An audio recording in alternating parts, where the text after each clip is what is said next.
Dieu, nous vous saluons dans le nom puissant de Jésus. Nous revoici encore une nouvelle fois dans notre numéro questions-réponses.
Il y a environ 4,5 milliards d'années, la Terre se formait à partir de particules issues de la création de notre Soleil.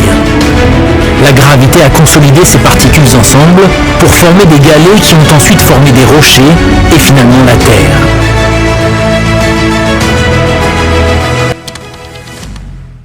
Dieu existe-t-il vraiment?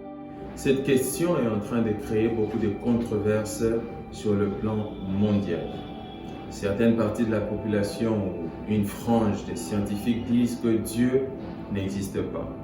Une autre partie des personnes disent que Dieu existe.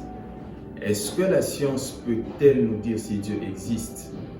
Est-ce que la Bible peut-elle nous dire si Dieu existe? Et si Dieu n'existait pas? Et si le terme Dieu n'était qu'un concept humain?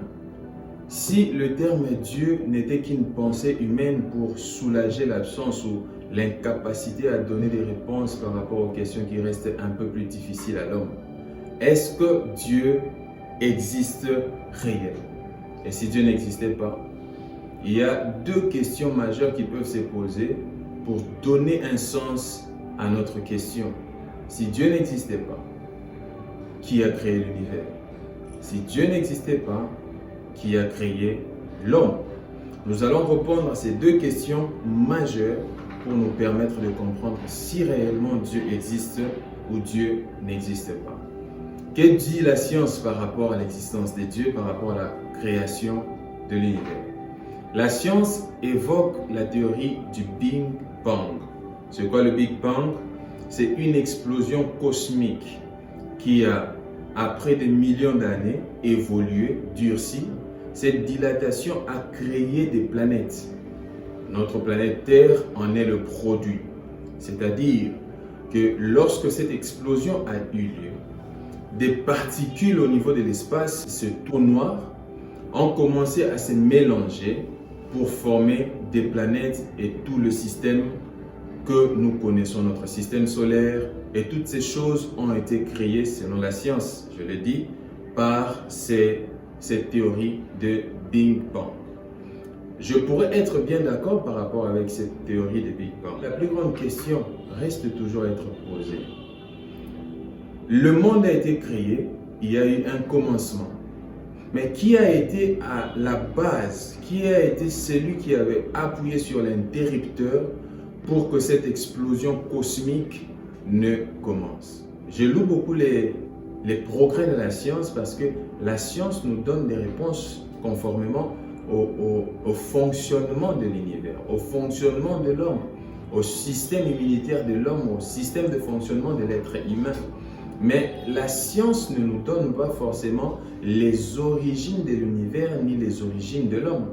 Parce que jusqu'à preuve du contraire, cette théorie du Big Bang est encore à douter dans une frange des scientifiques. Et l'autre faiblesse de la science, c'est que chaque scientifique essaye de donner son opinion par rapport à ses convictions, par rapport à ses enseignements, à ses pensées, à son appréhension du système de l'univers. Ce n'est pas une certitude, mais ce n'est qu'une théorie et chacun peut émettre son avis en contre ou en pour. j'aimerais que nous comprenions une chose. L'homme aime identifier les choses. L'homme aime marquer les choses. C'est-à-dire que si nous connaissons aujourd'hui qu'il y a des marques de véhicules, c'est parce que l'homme s'est identifié à sa propre création.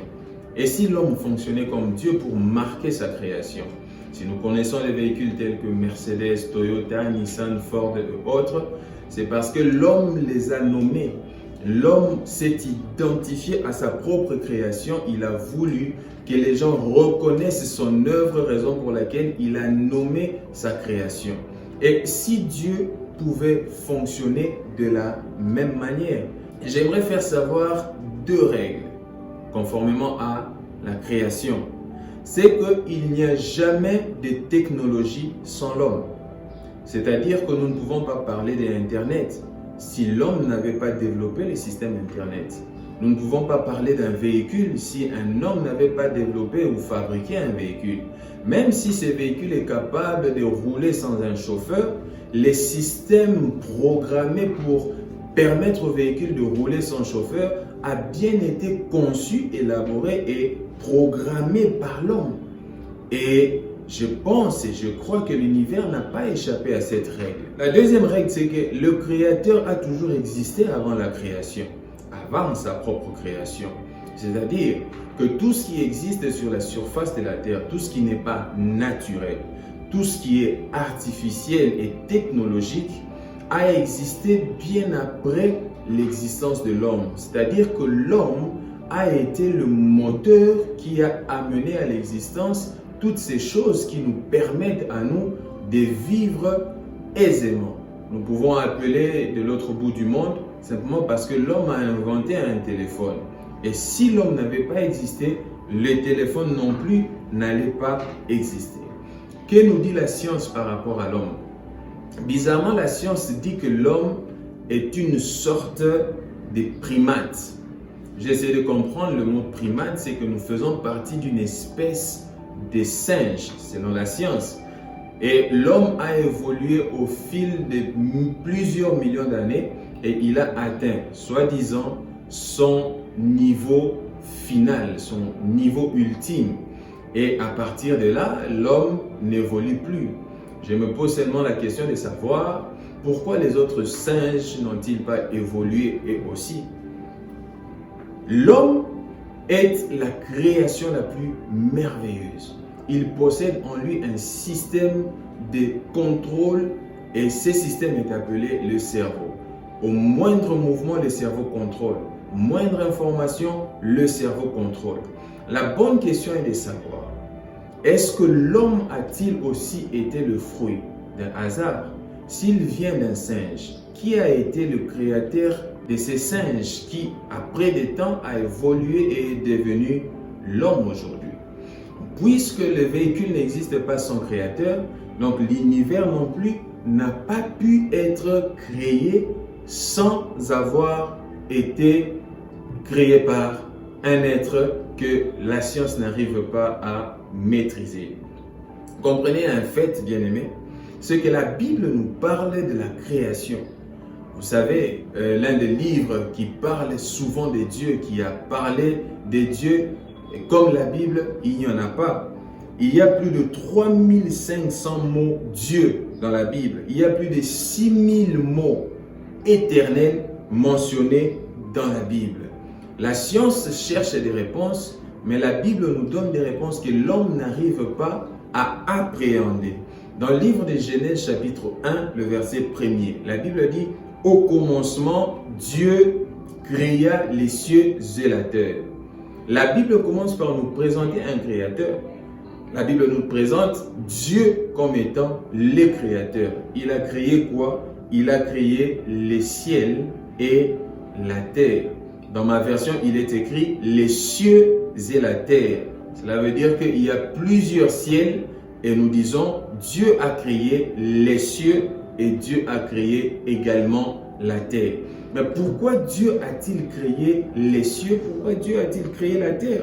La Bible nous dit dans Genèse chapitre 1, le verset 26, « Puis Dieu dit, faisons l'homme à notre image, selon notre ressemblance, et qu'il domine sur les poissons de la mer, sur les oiseaux du ciel, sur les bétails, sur toute la terre et sur tous les reptiles qui rampent sur la terre.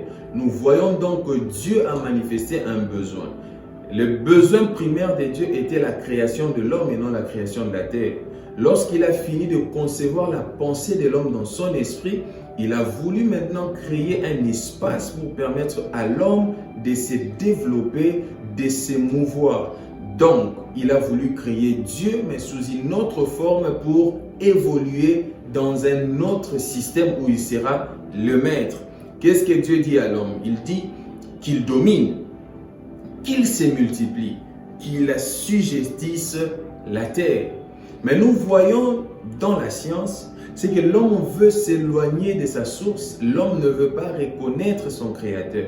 L'homme est tellement orgueilleux qu'il ne veut pas être reconnu comme étant la créature de Dieu, la création de Dieu. Il veut un jour s'élever pour dire « j'ai existé de par moi-même ». Je pense que la notion de Dieu est difficile à appréhender par la science, raison pour laquelle la science veut déconnecter l'homme de son origine qui est Dieu. Et l'homme, en faisant cela, il perd automatiquement son identité. Nous assistons à des calamités aujourd'hui dans le monde entier par le simple fait qu'il y a des hommes qui, après avoir vécu comme étant un homme, il change de nature et devient une femme. Il s'est fait opérer et devient une femme. Et contrairement aussi, nous voyons certaines femmes, après avoir vécu comme étant une femme, elles subissent des opérations pour devenir un homme. L'homme a donc perdu son identité. Cette perte d'identité a causé des troubles dans le monde entier sur la terre parce que l'homme ne veut pas reconnaître sa source. Dieu existe-t-il réellement?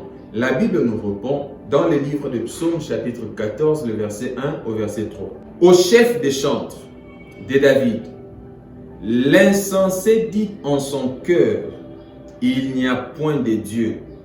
Ils se sont corrompus. Ils ont commis des actions abominables. Il n'en est aucun qui fasse le bien. L'Éternel du haut des cieux regarde les fils de l'homme pour voir s'il y a quelqu'un qui soit intelligent, qui cherche Dieu. Tous sont égarés, tous sont pervertis, il n'en est aucun qui fasse le bien, pas même un seul. La Bible nous apprend que seul un insensé dit qu'il n'y a pas de Dieu. La science, après des milliers d'années, a passé à trouver l'existence de Dieu, à prouver l'existence ou l'origine de l'homme et l'origine de l'univers, est arrivé à un point où la Bible qualifie tel type de personnes comme étant des insensés. Dieu existe réellement. La Bible le dit, et c'est le seul livre qui atteste avec véhémence, avec autant d'audace que Dieu existe. Y a-t-il suffisamment de preuves pour prouver l'existence de Dieu? Eh bien oui, il y a des preuves. La première preuve, c'est que l'univers dans sa perfection ne peut pas être le produit d'un hasard, ne peut pas être le produit de la création humaine. Une partie des scientifiques disent que l'univers est tellement chronométré, tellement synchronisé que cela ne peut être que la création d'un être supérieur dont la science n'est pas en mesure d'appréhender les sens. Deuxième élément, c'est que l'homme est la preuve irréfutable de l'existence de Dieu. Regardez la création de l'homme, une machine aussi complète, avec un cerveau qui prend en charge tout le corps. Le moustique se pose sur une partie du corps, le cerveau localise et envoie la main pour aller intervenir. La circulation de sang, les systèmes digestifs, les systèmes de circulation de sang, toute cette synchronisation ne peut pas être le fruit ni le produit d'un homme, sinon d'un être supérieur dont la science n'est pas en mesure d'appréhender le sens. Et Une troisième preuve, il y en a tellement, je me limiterai à cette troisième preuve, c'est que le système même de la reproduction humaine montre à suffisance que Dieu est tellement puissant et a créé avec synchronisation l'homme. Voyez-vous, l'homme étant créé, possède en lui la capacité de se reproduire. Que ce soit un homme, que ce soit un animal, que ce soit une plante, Dieu a créé dans une graine un fruit, dans un fruit, un arbre, dans un arbre, un fruit, une graine, un arbre, un fruit, un arbre, une graine, un fruit. Et en fait, Dieu a créé une forêt dans une graine simplement. Donc Dieu est irréfutablement existant.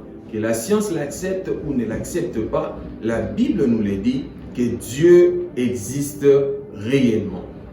Comment accéder à Dieu? C'est là que le bas blesse. C'est là où le bas blesse. Et c'est là que la controverse commence par le simple fait que cette notion de l'accessibilité à Dieu, la science ne l'appréhende pas. La Bible dit dans Hébreux chapitre 11, le verset 6, « Or, sans la foi, il est impossible de lui être agréable, car il faut que celui qui s'approche de Dieu croit que Dieu existe et qu'il est le rémunérateur de ceux qui le cherchent. » Par la foi, nous accédons à Dieu. Cette foi est une notion vraiment incomprise par la science. La foi nous permet de tendre la main pour recevoir ce que Dieu nous a donné de manière gratuite.